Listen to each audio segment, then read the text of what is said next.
तो इस प्लेलिस्ट के इनिशियल कुछ वीडियोस में हम लोगों ने आपको पार्टिकल फिजिक्स या फिर स्टैंडर्ड मॉडल का ओवरव्यू दिया कि भाई फिजिक्स के मुताबिक आपके इर्द गिर्द जितना भी मैटर है उसको बनाने के लिए फंडामेंटल पार्टिकल कौन से हैं, सबसे छोटी ईंटें कौन सी हैं। आज हम सिर्फ 6 क्वार्क्स उनको डिटेल में पढ़ने वाले हैं। लेकिन आगे बढ़ने से पहले अब तक हमने जितना भी स्टैंडर्ड मॉडल पढ़ा उसका समरी देख लेते हैं जल्दी से, आपको मदद करेगा इस डिस्कशन के लिए। आप में से जिन्होंने पहले 2 वीडियो देखे हैं वो समरी को स्किप कर सकते हैं, मैंने डिस्क्रिप्शन में टाइम कोड लगाया हुआ है। तो हम इस काफ़ी लोगों को पूछते हैं कि मेरे को कॉन्टैक्ट करने का सबसे बेस्ट तरीका क्या है। तो आजकल मैं इंस्टाग्राम पे काफ़ी एक्टिव हूँ, आप मेरे को वहाँ पे मैसेज कीजिए प्लीज़, मैं पूरी कोशिश करूँगा आपको रिप्लाई करने की। तो हमने देखा कि यूनिवर्स में जो भी चल रहा है 25 पार्टिकल की बदौलत चल रहा है। 25 में आपके पास 12 आपके पास फर्मियंस, ऐसे पार्टिकल जिससे सारा का सारा मैटर बने। फर्मियंस में आपके पास 6 क्वार्क्स हैं, 6 आपके पास लेप्टॉन्स हैं। क्वार्क्स ऐसे पार्टिकल जिससे प्रोटॉन और न्यूट्रॉन बनते हैं, लेप्टॉन इलेक्ट्रॉन जैसे पार्टिकल। तो 12 फर्मियन के साथ साथ आपके पास 12 बोसॉन्स हैं। नीचे में जो 4 फोर्सेस हैं, 3 फोर्सेस इनके कारण लगती है। स्ट्रॉन्ग फोर्स क्वार्क्स के बीच में ग्लूऑन्स के कारण लगती है। इलेक्ट्रोमैग्नेटिक इंट्रैक्शन फोटॉन के जरिए होता है। और वीक फोर्स इन वीक बोसॉन्स के कारण लगती है। जो पार्टिकल फिजिक्स का चिड़ियाघर है यहाँ पे, सबसे अजीब प्राणी आपके पास वीक बोसॉन्स है। नाम इनका अजीब बोसॉन होना चाहिए था। बाकी जो बोसॉन्स उसके कारण चीज़ें जुड़ती हैं, स्ट्रक्चर बनते हैं, मैटर बनता है, इसके कारण चीज़ें डीके होती हैं। बीटा डीके जिसमें इलेक्ट्रॉन न्यूट्रॉन निकलता है, इसकी बदौलत है।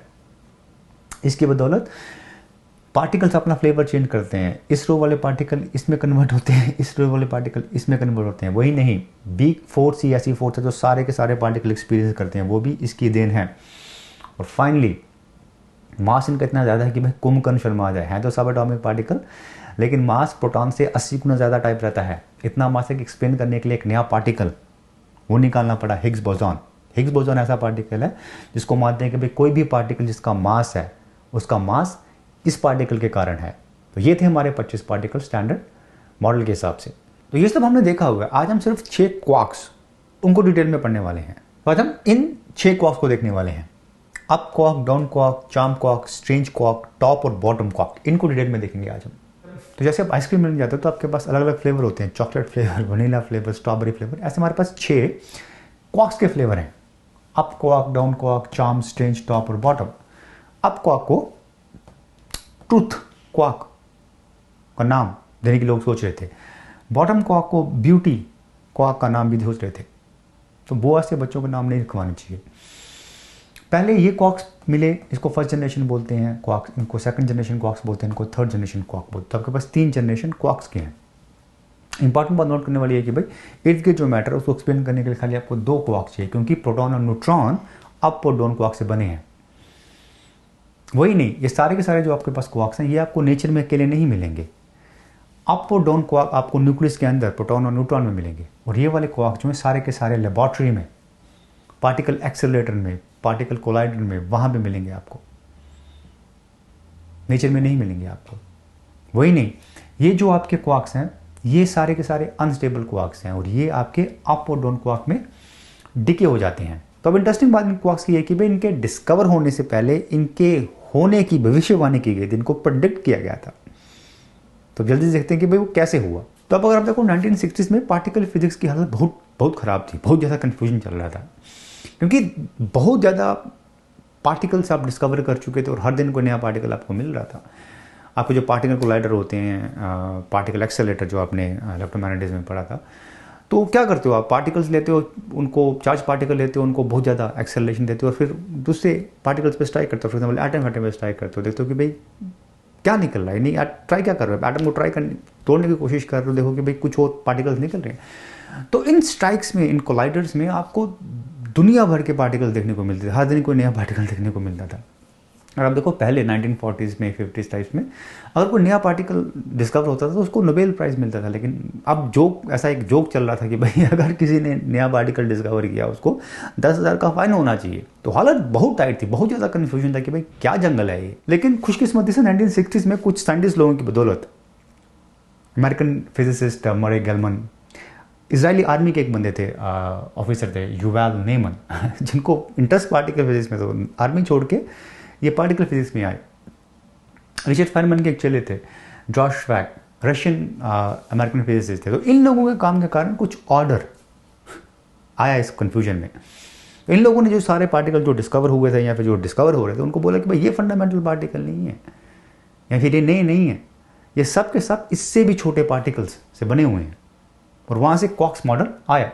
उस टाइम तो लोग हंस पड़े कि क्या नॉनसेंस बातें किए जा रहे हो आप लोग, लेकिन बाद में एक के बाद एक सारे डिस्कवर होना चालू हुए, तो भी 6 के 6 जो हमारे पास क्वार्क्स हैं ये डिस्कवर्ड और प्रूवन है कि भाई है, सच्ची बात है। और अब हमारी अंडरस्टैंडिंग ये है कि भाई क्वार्क्स जो हैं वो फंडामेंटल पार्टिकल्स हैं। आपके पास 25 जो फंडामेंटल पार्टिकल्स हैं उनमें से 6 फंडामेंटल पार्टिकल्स क्वार्क्स हैं।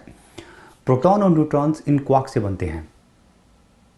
तो ये वैसे पार्टिकल हैं जिन पार्टिकल से प्रोटॉन और न्यूट्रॉन बनते हैं। तो अब अगर हम पूछें कि भाई क्वार्क्स आते कहाँ से हैं, कहाँ से आए हैं लोग, इनका गाँव कौन सा है, तो मोस्ट साइंटिस्ट विश्वास करते हैं कि भाई ये बिग बैंग के दौरान पैदा हुए थे और ये शायद पहले फंडामेंटल पार्टिकल थे जिन्होंने जुड़ना शुरू किया मैटर को बनाने के लिए। तो जैसे हमने बोला कि भाई क्रिएट बिग बैंग में हुए थे, लेकिन उसके बाद क्या, तो जल्दी से इनकी राम कहानी देख लेते। तो इनकी राम कहानी नहीं, वो यूनिवर्स की राम कहानी भी है। तो जैसे हमने बोला कि पैदा ये बिग बैंग में हुए थे, लेकिन 1 सेकंड के अंदर ही, बिग बैंग के 1 सेकंड के अंदर ही इन्होंने जुड़ना शुरू कर दिया स्ट्रॉन्ग फोर्स के कारण प्रोटॉन बनाने के लिए। प्रोटॉन बन गया आपके पास, लेकिन within first minute proton collide होना शुरू हो गए न्यूट्रॉन बनाने के लिए वीक फोर्स को यूज करके। तो आपके पास प्रोटॉन और न्यूट्रॉन कंबाइन किया हीलियम न्यूक्लियर बनाने के लिए और ये सिलसिला चालू रहा। तो आपके पास अराउंड 3,80,000 साल तक आपके पास हीलियम न्यूक्लियर बनते रहे। लेकिन उसके बाद हीलियम न्यूक्लियस पॉजिटिव और इलेक्ट्रॉन नेगेटिव, इनके बीच में अट्रैक्शन अभी रुक ना पाया। तब इलेक्ट्रॉन जुड़ना चालू हो गए हाइड्रोजन और हीलियम बनाने के लिए। तीसरी फोर्स लगी यहां पे, इलेक्ट्रोमैग्नेटिक फोर्स। और ये सिलसिला चालू रहा अराउंड 100 मिलियन ईयर्स तक। उसके बाद चौथी फोर्स लगेगी। अब तक इतनी हाइड्रोजन हीलियम इकट्ठी होगी थी, ग्रेविटी से बच नहीं पाए, तो इकट्ठा होना चालू कर दिया स्टार्स बनाने के लिए। तो चारों की चारों फोर्सेज लगी नेचर की और 100 मिलियन ईयर्स में आपके पास स्टार बन गए। और उसके बाद तो आपको राम कहानी पता ही है। जैसे देख सकते हैं कि सबकी शुरुआत, यूनिवर्स की शुरुआत क्वार्क से हो रही है। सब कुछ क्वार्क से बना है। जैसे मैंने बोला था कि खाली क्वार्क की राम कहानी नहीं, यूनिवर्स की राम कहानी भी है ये। तो ये कहानी थी कि भाई ये डिस्कवर कैसे हुए और ये बने कैसे हैं। अब सिंस ये सारे के सारे सिमिलर पार्टिकल्स हैं, सारी आइसक्रीम्स हैं, तो उनकी जो प्रॉपर्टीज होने वाली है बहुत ज़्यादा प्रॉपर्टीज सिमिलर होने वाली हैं। लेकिन एक चॉकलेट फ्लेवर, एक वनीला फ्लेवर, कुछ तो डिफरेंस होगा। तो अब मेरे हिसाब से सबसे इंटरेस्टिंग डिफरेंस इनके बीच में, उसके बारे में बात करते हैं। और वो है कि भाई मास का। आपको लगता होगा कि भाई ये सिमिलर पार्टिकल, इनके मास सेम होना चाहिए, लेकिन आप बहुत बोले हैं। तो अब देखते हैं भाई जो क्वार्क्स है इनका मास का क्या सीन है। तो हमने मास पे एक सेपरेट वीडियो किया जहाँ पे हमने सारे सबएटॉमिक पार्टिकल्स के मास की बात किया था, आपको जाकर उसको देखना चाहिए। और हमने देखा था कि भाई जो टॉप क्वार्क है हमारे पास, टॉप क्वार्क है, ये बहुत ही हैवी पार्टिकल है, ये सबसे हैवीएस्ट पार्टिकल है।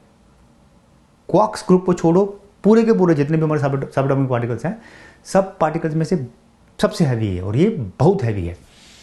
इतना हैवी कि साइंटिस्ट आज तक परेशान है कि भाई इतना हैवी पार्टिकल कैसे एग्जिस्ट कर सकता है। और हमारे पास रीजन नहीं है उसका कोई, जिस सबको आइडिया देने के लिए कितना हैवी है ये।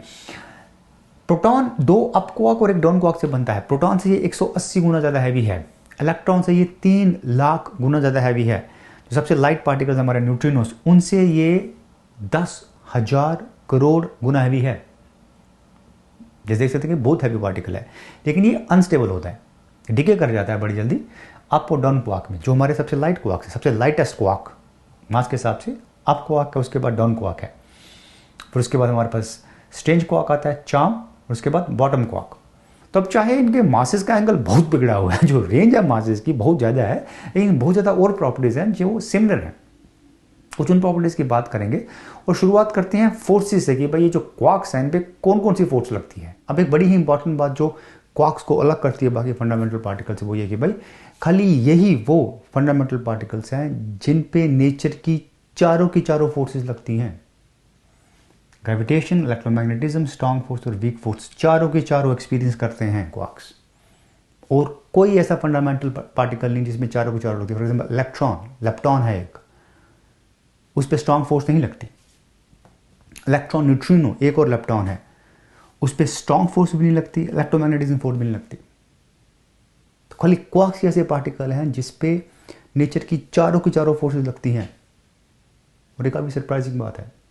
तब हम क्वार्क्स की एक बड़ी इंटरेस्टिंग प्रॉपर्टी देखते हैं कि भाई जुड़ते कैसे हैं ये। कुछ देर पहले हमने देखा था कि भाई मैटर की शुरुआत इनके जुड़ने के कारण हुई थी। तो अब देखते हैं कि भाई जुड़ते कैसे हैं। तो ये से हमने देखा कि भाई क्वार्क्स के जुड़ने से सारा का सारा जो मैटर था उसका क्रिएशन, उसके बनने की शुरुआत हुई। तो भाई जल्दी से क्वार्क्स के जुड़ने को देखते हैं कि भाई कैसे जुड़ते हैं वो। और अब देखो एक बड़ी ही सरप्राइजिंग चीज़ क्वार्क्स की होती है कि भाई इलेक्ट्रॉन जो हमारे पास लेप्टॉन है, इलेक्ट्रॉन आपको एक अकेला इलेक्ट्रॉन नेचर में मिल जाएगा। आप एक अकेले इलेक्ट्रॉन को पकड़ सकते हो क्योंकि नेचर में अकेला इलेक्ट्रॉन एग्जिस्ट करता है, मिल सकता है आपको। लेकिन एक बड़ी ही सरप्राइजिंग चीज़ क्वार्क्स की है कि भाई आपको नेचर में एक अकेला क्वार्क कभी नहीं मिलेगा। क्वार्क हमेशा ग्रुप में मिलते हैं आपको, झुंड में मिलते हैं, अकेला कभी नहीं मिलेगा। तो ऐसे स्त्री मूवी में पंकज त्रिपाठी बोलता है ना कि भाई स्त्री से बचने का नियम नंबर 2 है कि स्त्री से बचने के निम्नलिखित नियम क्रमांक 2, अगर किसी कारणवश तुम्हें बाहर जाना पड़ा तो शेर मत बनो, लोमड़ी बनो। लोमड़ी क्यों? अकेले मत जाओ, झुंड में। अच्छा, लोमड़ी बनो, शेर मत बनो। यानी रात को बाहर निकलना है तो झुंड में निकलो, अकेले मत निकलो। शायद सब एटॉमिक पार्टिकल में भी कोई स्त्री घूम रही है और इनको भी ऐसा बोला गया था कि भाई झुंड में घूमो, और उन्होंने इसको सीरियसली ले लिया क्योंकि हमेशा, खाली रात को ही नहीं, हमेशा ही झुंड में ही मिलते हैं आपको, अकेले कभी नहीं मिलेंगे। और ग्रुप में भी इनकी नवाबी ऐसा नहीं है कि भाई जितने मर्जी क्वार्क्स जुड़ जाएं ग्रुप बनाने के लिए, ऐसा नहीं है। ये खाली 2 ही तरह के ग्रुप बनाते हैं, 2 ही तरह की झुंड में मिलते हैं ये। या तो 2 क्वार्क्स मिलते हैं या फिर 3 क्वार्क्स मिलते हैं, तो यहाँ 2 का ग्रुप होगा या फिर 3 का ग्रुप होगा, इसके अलावा और कोई ग्रुप नहीं बनाते ये। जब 2 क्वार्क्स मिलते हैं उस ग्रुप को क्या बोलते हैं? मीजॉन्स, और उन पार्टिकल्स को मीजॉन्स बोलते हैं। और जब 3 क्वार्क्स मिलते हैं उनको बैरियॉन्स बोलते हैं। प्रोटॉन और न्यूट्रॉन जो आपके हैं वो हैं बैरियॉन्स। प्रोटॉन 2 अप क्वार्क और 1 डाउन क्वार्क, 3 क्वार्क से बनता है। न्यूट्रॉन 2 डाउन क्वार्क और 1 अप क्वार्क, इससे बनता है। तो मीजॉन्स और बैरियॉन्स को कलेक्टिवली इकट्ठे क्या बोलते हैं हम लोग? हेड्रॉन्स भी बोलते हैं। यानी हेड्रॉन्स वो पार्टिकल्स होते हैं जो क्वार्क से बनते हैं। तो आपका प्रोटॉन और न्यूट्रॉन जो है वो भी हेड्रॉन हो गया एक किस्म का, राइट। और आपको बहुत ज़्यादा आपके पास और बैरियॉन्स भी हैं, बहुत ज़्यादा और मीजॉन्स भी है। आप सिंपल विकीपीडिया पे जाओ, आप सिंपल करो भाई लिस्ट ऑफ मीजॉन्स या फिर लिस्ट ऑफ बैरियॉन्स, आपको बहुत ज़्यादा मीजॉन्स और बैरियॉन्स मिलेंगे। लेकिन इंपॉर्टेंट बात नोट करने वाली है कि भाई मोस्टली वो अनस्टेबल होते हैं। सबसे स्टेबल जो बैरियॉन्स या सबसे स्टेबल हेड्रॉन्स वो कौन से हैं? आपके प्रोटॉन्स और न्यूट्रॉन्स हैं। तो अब रीज़न क्वार्क्स आपको हमेशा झुंड में मिलते हैं उसका रीज़न स्त्री नहीं है, बल्कि स्ट्रॉन्ग फोर्स है। जिस तरह की फोर्स स्ट्रॉन्ग फोर्स है वो रीज़न है कि हमेशा आपको ये झुंड में मिलेंगे। फॉर एग्जांपल स्ट्रॉन्ग फोर्स इस इलास्टिक बैंड की फोर्स की तरह है। जब पार्टिकल्स पास हैं तो इतना ज़्यादा फर्क नहीं पड़ रहा, पर जैसे जैसे आप उन पार्टिकल्स को दूर लेना चालू करोगे फोर्स और ज़्यादा स्ट्रांगली इनको अट्रैक्ट करने लगेगी, और क्वार्क्स को स्ट्रॉन्ग फोर्स बांध कर रखती है। तो ऐसा कुछ हो रहा है वहाँ पे। तो ये एक बहुत बड़ा रीज़न है कि भाई आपको ये अकेले नहीं मिलते। तो अब इनके चार्ज की बात करते हैं तो चार्ज में भी इनका अपना ही सीन है। खाली यही वो नॉन पार्टिकल्स हैं जिनमें चार्ज जो होता है वो जो आपका एलिमेंट्री चार्ज है, जितना एक इलेक्ट्रॉन पे चार्ज है या फिर जितना एक प्रोटॉन पे चार्ज है, उसका इंटीग्रल मल्टीपल नहीं होता। फॉर एग्जाम्पल अप और अप जैसे क्वार्क्स आपके पास, अप क्वार्क चार्म और टॉप में 2/3 ही होता है, और डाउन जैसे quarks, down quarks, strange quark, bottom quark में -1/3 ही होता है। इंटीग्रल मल्टीपल नहीं है। और अगर आपके पास कोई पार्टिकल है जो इनसे बना है क्वार्क से, तो उस पर अगर आपको चार्ज निकालना हो तो जो इंडिविजुअल क्वार्क्स का चार्ज को ऐड करो। फॉर एग्जाम्पल प्रोटॉन 2 अप और 1 डाउन क्वार्क से बना है, तो तीनों इंडिविजुअल क्वार्क्स के चार्ज को ऐड करो, आपके पास +1 ही आ जाएगा। सिमिलरली न्यूट्रॉन जो है आपके पास 2 डाउन और 1 अप क्वार्क से बना है, तीनों का इंडिविजुअल चार्ज ऐड कर दो, आपके पास 0 न्यूट्रल पार्टिकल है। तो अब क्वार्क की काफ़ी और इंटरेस्टिंग प्रॉपर्टीज़ होती हैं, लेकिन हम आखिर में एक और प्रॉपर्टी की बात करेंगे। एक तो इंटरेस्टिंग बहुत है और दूसरा कि उसके जो कॉन्सिक्वेंस है, नतीजा जो है वो काफ़ी हैरान परेशान करने वाला है। वो प्रॉपर्टी ऑफ स्पिन की। अगर आप देखो, आपने 11th में पढ़ा होगा भाई जो क्वांटम पार्टिकल्स होते हैं, सब एटॉमिक पार्टिकल्स होते हैं, उनकी एक स्पिन होती है। तो ये जो क्वांटम लेवल पे जो स्पिन होता है वो जो हमारी रोज़मर्रा की लाइफ में जो हमारी स्पिन की अंडरस्टैंडिंग है कि भाई लट्टू की तरह घूमना, रोटेट करना, उससे काफ़ी अलग है। लेकिन अज्यूम करते हैं डिस्कशन के लिए कि भाई हाँ, उनकी एक स्पिन प्रॉपर्टी होती है। तो अब ये स्पिन प्रॉपर्टी फर्मियंस और बोसॉन्स के बीच में एक बड़ा इंपॉर्टेंट डिफरेंस है। फर्मियंस सारे के सारे लेप्टॉन्स प्लस सारे के सारे क्वार्क्स। तो ये प्रॉपर्टी जो स्पिन की प्रॉपर्टी है फर्मियंस और बोसॉन्स के बीच में काफ़ी अलग है। सारे के सारे फर्मियंस की स्पिन हाफ स्पिन होती है, लेकिन बोसॉन की इंटीजर स्पिन होती है। फॉर एग्जांपल आपके पास फोटॉन्स, वीक बोसॉन्स और ग्लूऑन्स का स्पिन 1 होता है और हिग्स बोसॉन का 0 होता है। तो इंटीजर स्पिन होता है इसका, और फर्मियंस का हाफ स्पिन होता है। और ये डिफरेंस काफ़ी इंपॉर्टेंट है क्योंकि काफ़ी बार फर्मियंस और बोसॉन्स को खाली इसी के बेस पे अलग किया जाता है। और इंटरेस्टिंग इसलिए क्योंकि इसका जो नतीजा है वो ये है कि भाई बोसॉन जो हैं वो पॉली एक्सक्लूजन प्रिंसिपल ओबे नहीं करते।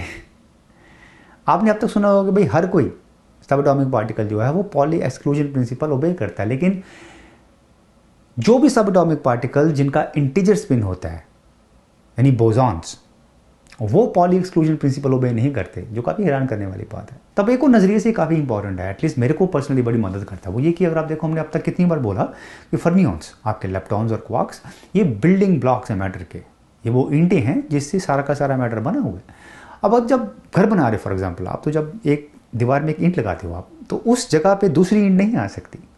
स्पेस में जहाँ पे आपने एक ईंट लगाई वहाँ पे दूसरी ईंट नहीं आ सकती। वो दीवार का, ईंटों का पॉली एक्सक्लूजन प्रिंसिपल है। सिमिलरली फर्मियंस हमारे ये पॉली एक्सक्लूजन प्रिंसिपल ओबे करते हैं और ईंटों की तरह जुड़ के मैटर बनाते हैं। तो अब ये कहानी थी इन 6 क्वार्क्स के आइसक्रीम फ्लेवर्स की। एक और बात मेंशन करना चाहूँगा वो ये कि भाई ये 6 के 6 फ्लेवर्स हैं आपके पास, 6 क्वार्क्स हैं। इनको एक और प्रॉपर्टी हम असाइन करते हैं, बैरियन नंबर। हर एक का बैरियन नंबर +1/3 है। हायर स्टडी में जब पढ़ोगे तो डिटेल में पढ़ोगे इसको। रीज़न मैं यहाँ पे मेंशन कर रहा हूँ वो ये कि भाई आपने न्यूक्लियर रिएक्शन में पढ़ा होगा कि भाई न्यूक्लियॉन का नंबर कंजर्व होता है वहाँ पे।